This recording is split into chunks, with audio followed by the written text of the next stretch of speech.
Bonjour, c'est Lionel, le baladeur au fil de l'eau. Aujourd'hui, je vous propose une promenade sur les gorges de la Loire, entre Aurec-sur-Loire et Saint-Just-Saint-Rambert. Une grande partie de ce circuit passera par le lac généré par le barrage de Grandjean. L'environnement escarpé de ces gorges nous réserve de jolies surprises. Bonne découverte! Partant de Aurec-sur-Loire, nous allons successivement passer à Saint-Paul-en-Cormillon, Unieux, naviguer sur le lac du barrage de Grandjean, passer à Saint-Victor-sur-Loire pour terminer à Saint-Just-Saint-Rambert, soit un parcours de 40 km environ. Nous sommes ici à Aurec-sur-Loire, à la porte des lavandières, car ici, autrefois, on accueillait des lavandières qui travaillaient au bord de la Loire. Le bourg de Aurec est tout en hauteur, à l'abri du caprice du fleuve. Aurec s'étale rive droite, rive gauche, le long de la Loire, avec une agréable base de loisirs, car la ville jouit d'un microclimat plutôt chaud. Après être passé sous le pont routier en béton, nous empruntons les rives pour suivre la Loire vers le nord, par le GR de pays des gorges de la Loire. La région a été surélevée au début du Quaternaire, donnant une certaine pente, et la Loire s'est frayé un chemin sinueux au travers des diverses failles écluses composées de roches granitiques érodées ou de certaines roches métamorphiques anciennes comme le glesse ou le micachiste.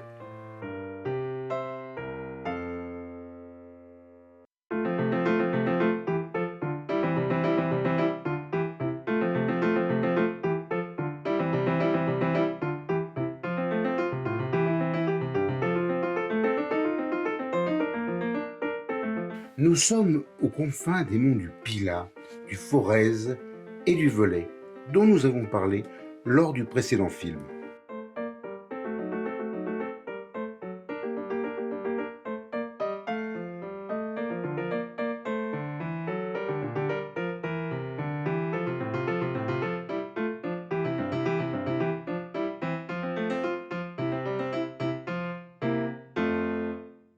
La Semaine est un petit affluent rive droite de la Loire. Elle se jette dans le lieu dit de Semaine, petit hameau encaissé. On rencontre parfois des étangs de pêche qui font le bonheur des amateurs qui peuvent soit pêcher en étang, soit en eau vive.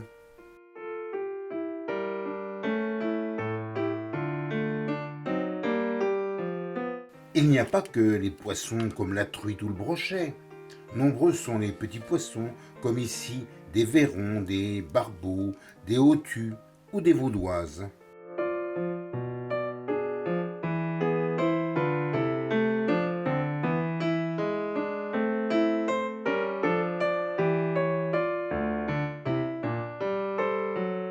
Au lieu-dit les Bernards, nous entrons dans le département qui a reçu le nom du fleuve. Ce département est traversé du sud vers le nord sur 100 km par le fleuve Loire. Les infrastructures routières ont été bien améliorées par des voies de bonne largeur et la construction de tunnels qui entaillent les abrupts des coteaux.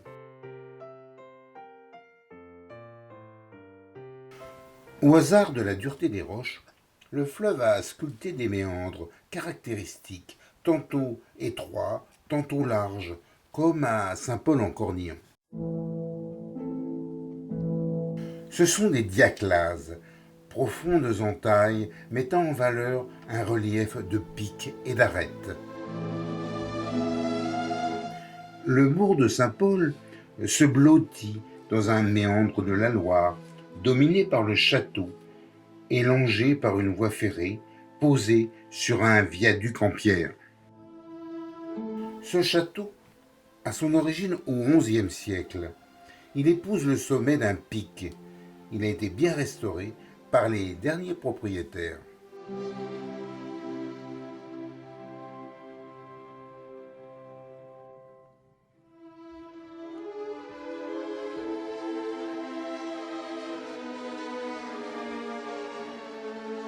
À quelques enjambées, nous arrivons sur la commune d'Unieux, ville autrefois métallurgique.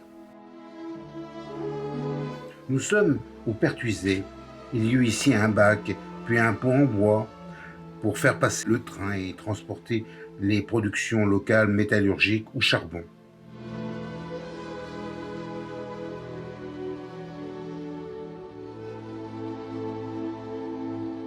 Le pont du Bicentenaire a remplacé un pont de 1842 devenu caduc. Ce pont est un pont à haubans construit en 1989. Dominant le fleuve à 700 mètres d'altitude, on rencontre la réserve des gorges de la Loire. Faune et flore y sont protégées. L'ensemble des gorges de la Loire sont classées Natura 2000 pour avoir une gestion raisonnée du patrimoine naturel. Sur les hauteurs, on trouve des cultures et des zones boisées.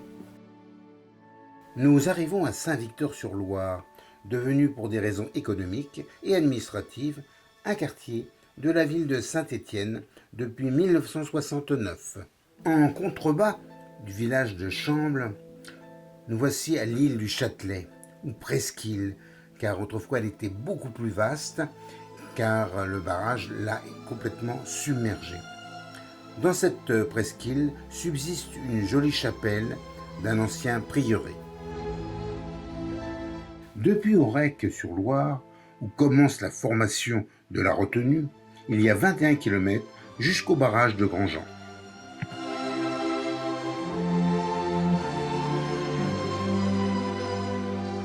Une agréable base de loisirs reçoit les amateurs de sport nautique, qu'ils soient touristes ou qu'ils soient stéphanois, car ceux-ci habitent à quelques kilomètres.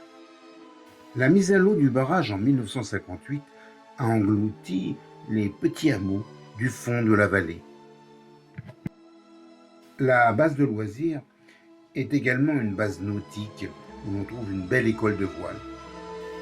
Le village de Saint-Victor-sur-Loire, bien au-dessus du plan d'eau, donne une belle image des lieux. Le monument caractéristique est le châtel de Saint-Victor, qui était autrefois une demeure seigneuriale. Le barrage et son plan d'eau de 365 hectares provoquent une retenue des sédiments venus de l'amont, ce qui contribuait à dévaloriser la pêche qui est plus ou moins interdite du fait de la présence de micropolluants comme les PCB. Les barrages ont en général la réputation d'être des verrous, empêchant les salmonidés comme les saumons de remonter le fleuve. Les pentes sont rocheuses, aussi la forêt occupe environ 61% du territoire des gorges. L'agriculture existe principalement sur les parties hautes des collines avoisinantes. Le hameau de la Condamine, sur les hauteurs, fait également partie de la réserve régionale de Saint-Étienne. De la maison de la réserve, une magnifique vue se dégage sur le barrage et le château de Grandjean. On peut parfois espérer voir le Milan planer dans les airs.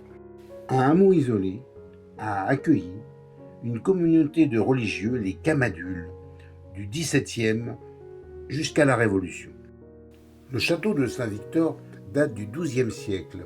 Il fut possédé par les seigneurs du Forez. Ce château subit de nombreux assauts durant diverses périodes. Il fut reconstruit plusieurs fois. Avant la construction du barrage, le fond de la vallée était occupé par des villageois vivant d'une agriculture plus ou moins autarcique. Les pentes abruptes, elles, produisaient du bois pour le boisage des mines locales.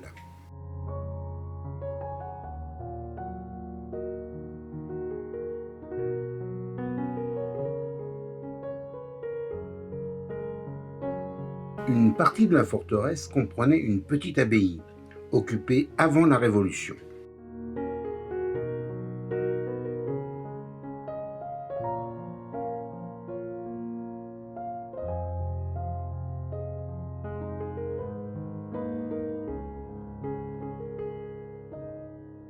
Il est à remarquer que le barrage est construit dans une zone étroite des gorges, sorte de verrou naturel.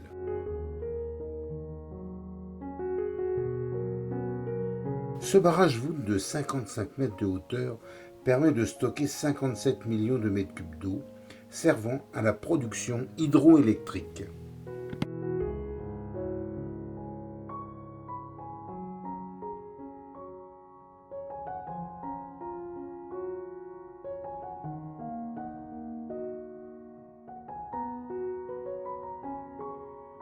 Comme lors de la crue de novembre 2008, il y a parfois de fortes arrivées d'eau.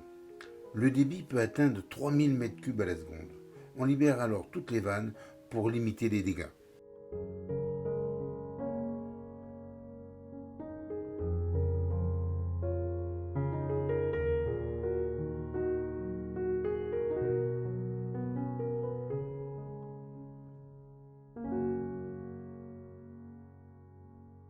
Du château de Saint-Victor, on aperçoit en hauteur, rive gauche, le château des Essalois. Situé sur la commune de Chambles, le château des Essalois fut construit en 1580 avec la roche granitique locale. Propriété des Camadules jusqu'à la Révolution, il est devenu bien national. Après restauration, il a été transformé en un centre d'interprétation des gorges de la Loire. À Chambles, une tour de guet et de défense médiévale est toujours debout, dominant la vallée à 600 mètres d'altitude. Une carte informative pour le public nous montre la Loire depuis Aurec. Elle a descendu environ 50 mètres. Les gorges depuis Aurec s'arrêtent ici, pour laisser place à la plaine du Forez, qui s'ouvre à nos yeux. Au loin, Saint-Just-Saint-Rambert, notre destination. Le barrage est situé sur la commune de Saint-Just-Saint-Rambert. Une belle zone de forêt en aval de ce barrage limite l'impact des crues toujours possibles dans le secteur. Avant la fabrication de ponts, on traversait la Loire avec des bateaux, ou même en passant par des gués, comme ici, au gué d'Asnières. En amont de la zone urbaine, un secteur arboré a été aménagé en zone de détente avec un accrobranche.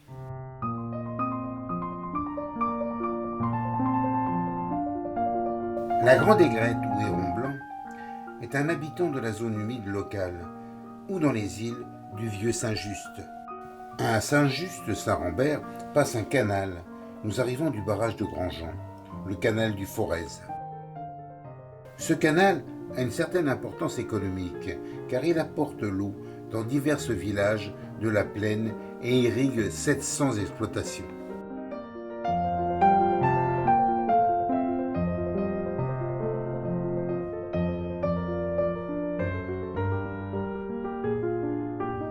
Les communes de Saint-Just-sur-Loire et de Saint-Rambert ont fusionné et ne font plus qu'une depuis 1973. Saint-Rambert est bâti sur une butte et nous offre une magnifique église romane à 2 clochers. Cette église date des 11e et 12e siècles. Une chapelle nommée Saint-Jean y est accolée.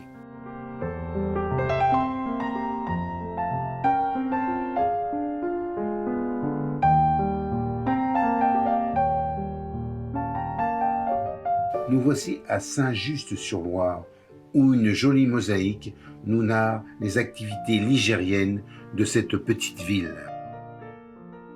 Le pont du docteur Aligier date de 1930. Comme ses prédécesseurs, il a failli être emporté en 1980 par une crue massive. Passé Saint-Just-Saint-Rambert, la Loire apaisée va traverser la plaine du Forez vers le nord en direction de Roanne. Voilà, c'est terminé pour aujourd'hui. Je vous donne rendez-vous pour la suite de cette descente de la Loire dans un prochain film. À bientôt.